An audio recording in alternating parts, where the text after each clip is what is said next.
Okay, good afternoon everybody and welcome to this media conference with Gareth Southgate to confirm the England squad for the forthcoming World Cup qualifiers against Albania and San Marino. We'll shortly start with Kave Solikal from Sky Sports News for around 5 minutes, and after that we'll take questions from the floor, so please have your virtual hands raised at the ready. So Kave, when you're ready, if you want to get us underway. Thank you, Gareth. Lots of players in, lots of players out. How difficult was it to pick this squad? Well, always difficult, Carve, because we've got so much competition for places, and we had quite a few players missing last time, which means you bring others in, and so then you've got more decisions to make. Also, some young players who are playing well that haven't quite made the squad. So we've kept a reasonable amount of consistency, really, with the group that were with us in the summer.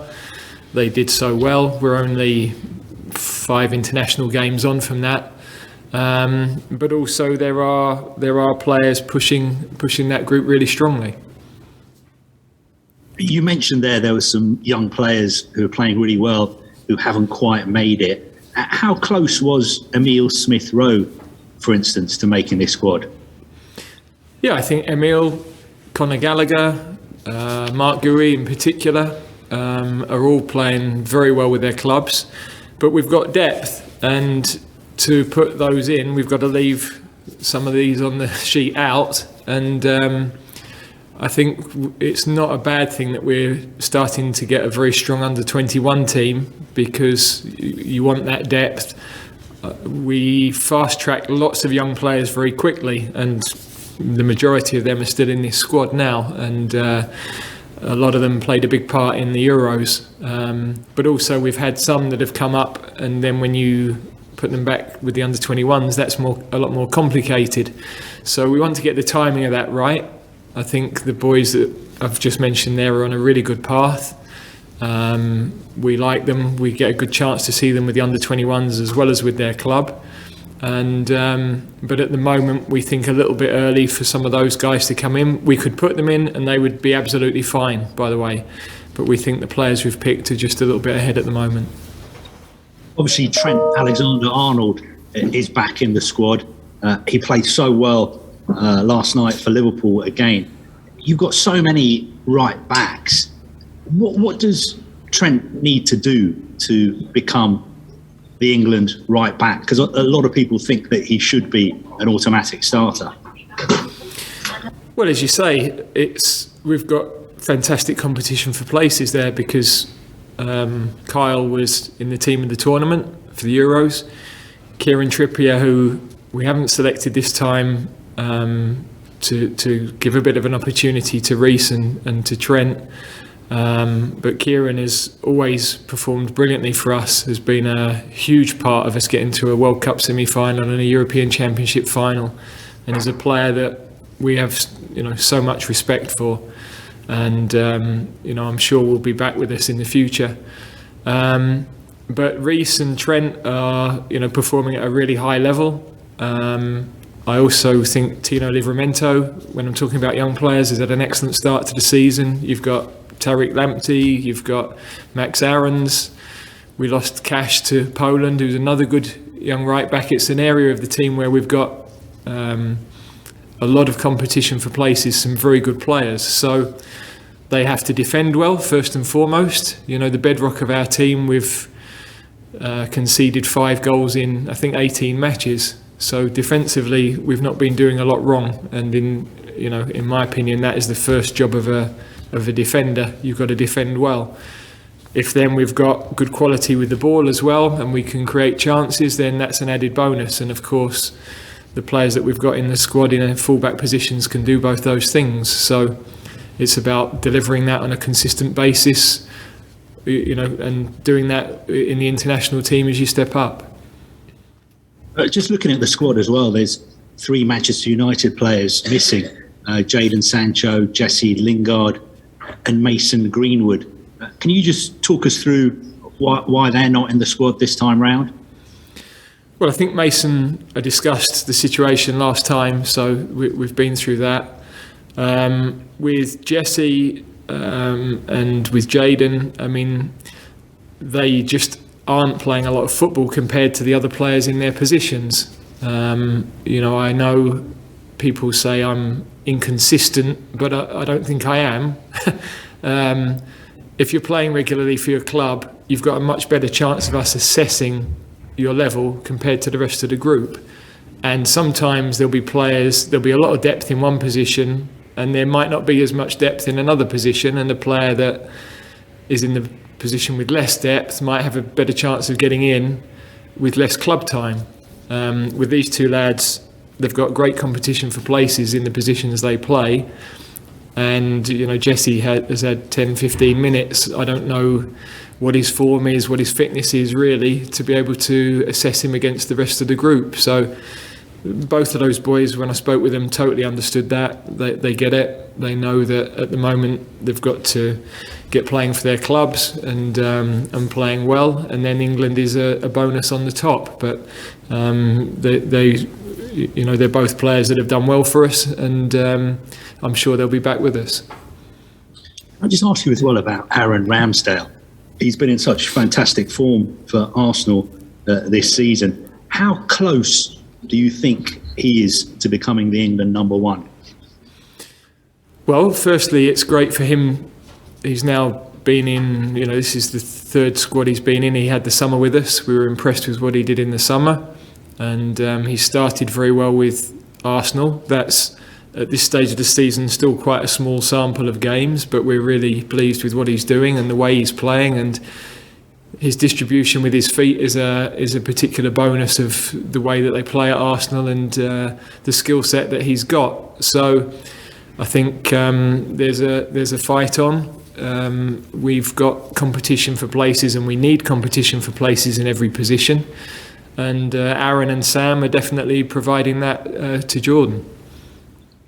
Just regarding your contract situation as well, I think the last time we spoke to you, you said you were going to sit down and talk with the FA in a couple of weeks or so. And you've also said that you don't really want to discuss your contract until England have definitely qualified for the World Cup in Qatar. But I was just wondering, when you sit down to talk with the FA, will you be talking about the nuts and bolts of the contract, or will it be a discussion about whether you want to carry on being the England manager after the Qatar World Cup because you may want to go back to club management? Well, with the greatest respect, Garvey, what I discuss with the FA about my contract is nobody's business but me and the FA. So, as I said, the only thing that I will absolutely share is that I think we've got to nail qualification before we sit down and have those conversations in real depth, because I think the focus has got to be to get the points we need to qualify, to get the team to the World Cup finals, and then there's plenty of time to talk those things through. And just the final one from me, a couple of weeks ago UEFA announced that England would have to play their next UEFA game at Wembley behind closed doors. I just wanted to see what your reaction was to that ban, and obviously, do you have any sort of personal recollections of what happened that day? I know obviously you were very, very busy with what was going on in the pitch, but we've heard from some of the players who've said that their families were affected by what happened outside and inside the ground. And I just wonder if you shared any of those experiences as well. No, I'm aware of lots of people who were at the game who've explained to me what was happening outside and inside. We understand the decision, and we're totally respectful of the decision. So it's, for us as a team, of course, a blow that we have to play with no fans in the stadium for a game, because that's the advantage of being at home. That's why home advantage is so important. But we've got to get on with that. That's the decision that's been made, and we're totally respectful of it. Thanks, Garvey. And next we'll go to Carrie Brown of BeanymanSports. Gareth, Calvin Phillips back into this team. How much do you welcome the return of his creativity? Well, I think it's just over a calendar year since he first played for us, and his contribution to the team and his impact on the team has been huge. So we're of course always keen that we've got our best players available, and he's certainly been in that category over the last 12 months. We talked about the fans and the stadium ban. I'll talk about the fact that Jonathan Best has been sentenced to 10 weeks in prison for abusing Rashford, Sancho and Sancho. It's really important that those names are remembered when so often racism is faceless. Is there a hope that this can bring change, Gareth? Well, I think it's always encouraging if sanctions are taken against that sort of action, and the messaging becomes clear that it's unacceptable and intolerable. So I think that's the best way to answer that, really. Greenwood are quite crucial in the last two matches for Manchester United, setting up Ronaldo and Cavani. How much are you tracking his progress, and what's his pathway to being named in this England squad now? Yeah, we're constantly tracking every English player that plays. As I said, he and his family felt that that they needed time, and with a young player especially, I think we've got to be very mindful of that. So he's a player we believe has a big future. Is doing well with Manchester United. He's got a challenge there now, of course, with the forward line that they've played in the last few games. But I'm sure that's going to change with the number of matches that they have to play, we'll continue to watch him really closely. Looking to your defence as well, you talked about Mark Guehi and what a prospect he is as well. Joe Gomez, who's pushing through there? Who's impressing you? Well, Vickers obviously was with us last time, and we've brought Harry Maguire back, and we've gone with the 4 centre-backs that did so well for us through the summer. But Ben White is starting to settle well now at Arsenal, Vick at Milan, Guehi. So it's Joe we know, we love. He's obviously had a little bit of an injury setback, but I'm sure he's going to get back playing, and we know he can play at the level, and he's obviously a boy we've worked with very closely and we love. So they're all pushing. I think there's still a step for a lot of them in the consistency, and a lot of those boys are young defenders. They're learning their trade, so they're not going to be perfect. But throughout the team, we're not perfect at the moment anyway. So we've got to keep improving. And there is, as we're 12 months away, all being well, we qualify. We've got 12 months where there's going to be real competition for places. And we've seen over the last 12 months how rapidly some young players can come through. I know the impact of the ugly scenes we saw around the final at the Euros impacted you. But that was very much the minority that let down the majority of fans that saw that as a memorable day, a day of pride for England. Are you regaining that faith now? Are you understanding that? I haven't thought too much about it. I guess once we get past November, we'll get all the sort of end of year stuff, and you'll have a chance to really reflect a bit more. But I think we've just been thinking how we get the best reaction from the team from our last game, and how we get the points needed to qualify for Qatar. So we've really been focused on that, and the summer is a distant memory in many respects, but I'm sure in time we'll look back on it with a lot of fondness. Thanks, Carrie. Next we'll go to Alex Howell, BBC Sport. Hi, Gareth. Hi, Alex. Jude Bellingham's back in the squad, and I know you said last time he was left out because of his development, but has his form been too good to ignore this time? Well, he felt he needed a break, and again, when you're dealing with a young player especially, I mean with any player frankly, if they felt that, you'd be listening, but with a young player I think that's important. He was very, very keen to be with us. He's been in good form. He had a very good game last night against Ajax. I've already watched that one.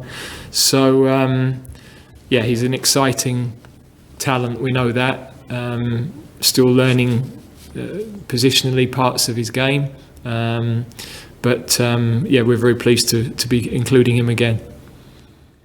Ben Chilwell is also in the squad and been in really good form for Chelsea. Are you seeing the benefit now, do you think, of him having a break after the summer and maybe a break from England? Well, I'm really pleased for him. It was a really difficult summer for him. And when he went back to the club, he wasn't straight in the team. So I think I said when we called him back in last time, we had wanted his next experience with England to be one where he played, and also he was up to speed and had some football with his club, which he got just before he came in late to the squad last time. He did very well in the game that we played, and he's continued that goal scoring form with his club as well. So yeah, it's nice to see him flourishing and playing with a lot of confidence, enjoying his football. A few of these players, some people would say, aren't in their best form at the moment. Would you say that's because of mental tiredness from the summer? Are we seeing the effects of that long campaign?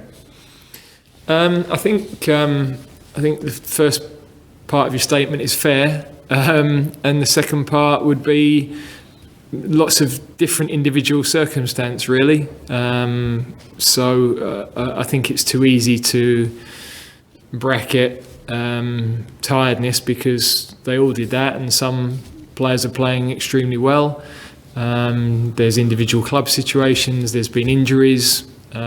So yeah, I think it would be wrong to just make a sweeping judgment on all of that, really. And finally, a lot of these players, like you said, did so well for you in the summer. Picking them, was that in mind with the Albania game next, as that is such a big game to secure qualification?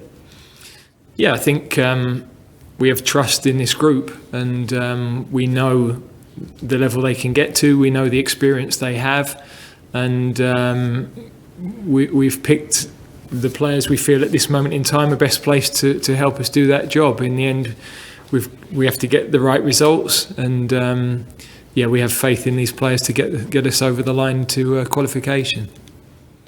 Thanks, Alex. Next, go to Nizar Kinsella from goal. Hi Gareth, hope you're well. I just wanted to ask you about Callum Hudson-Odoi, and you made him the youngest international to play a competitive game ever in 2019, beating Duncan Edwards.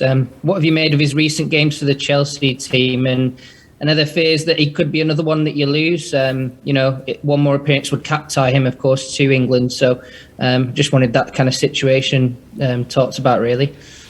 Yeah, I had a good chat with Callum before last month's get-together, because it is difficult if you're a young player, you've been with the senior team. He went back and played with the under-21s in the last cycle. And then to go again a second cycle, I could understand is a difficult challenge. So we would still like him to do that, but he wants to back himself with his Chelsea form to get back into the seniors, and I totally respect that. So by not being in the under-21s, he misses a bit of an opportunity to impress us and to be able to come across if we need players for training and those sorts of things. He's had a couple of good matches for Chelsea. I know Thomas is guarded about how much he goes with the praise on that, but it's good to see him back playing and playing, more regularly at first team level. And he knows the challenge that's ahead, but he knows also that we're constantly watching him, and he's young enough to be, and talented enough to mount a serious challenge as we move forward. Thanks, Nazar. We have a couple to finish with, starting with Scott Wilson and Northern Echo. Hi, Gareth. Hi, Scott. Gareth, I know that obviously getting the points to secure World Cup qualifications the number one priority, but given everything that's happened this year, how nice would it be to kind of sign off for the year at Wembley with a strong performance and something to get the kind of fans going? Well, definitely. We always want to do that anyway. I think when you're at home, even more so. And yeah, we've set a very high level all season, or all calendar year, 17 matches. I think by the end of the year, I don't know the stats, but I would imagine we'll have played more internationals than any England team in the past. So yeah, we want to finish strongly. We want to qualify from the group first and foremost, as you said, but that comes as a consequence of performances, and we want to hit the level of performances that we've hit pretty consistently throughout this year. Thanks, Scott. And we'll finish with James Ollie of ESPN. Hi, Gareth. Just to clarify on Mason Greenwood, has he sort of effectively turned down a call up? Would you have liked to have had him with you this month? We haven't discussed it this month. We met with him in September and had a very good discussion and totally understand where he is. And I said last month, with young players, think their pathways are different. The load on them is different. He's at a massive football club with a lot of expectation, and we don't want to move too quickly. He feels he's got a huge competition to establish himself at his club, and he recognises that is a big part of making your way in international football anyway. So I think, as I said last month, with young players, we want to get that right, and it's important. These discussions happen all the time with players of this age. We've got younger age groups that those lads would be playing in, and nobody would be aware that those things are going on. But it's a very familiar path for us in terms of youth development. Thank you. Thanks, James. Okay, we'll conclude this section of the media here. Thanks for joining us this afternoon.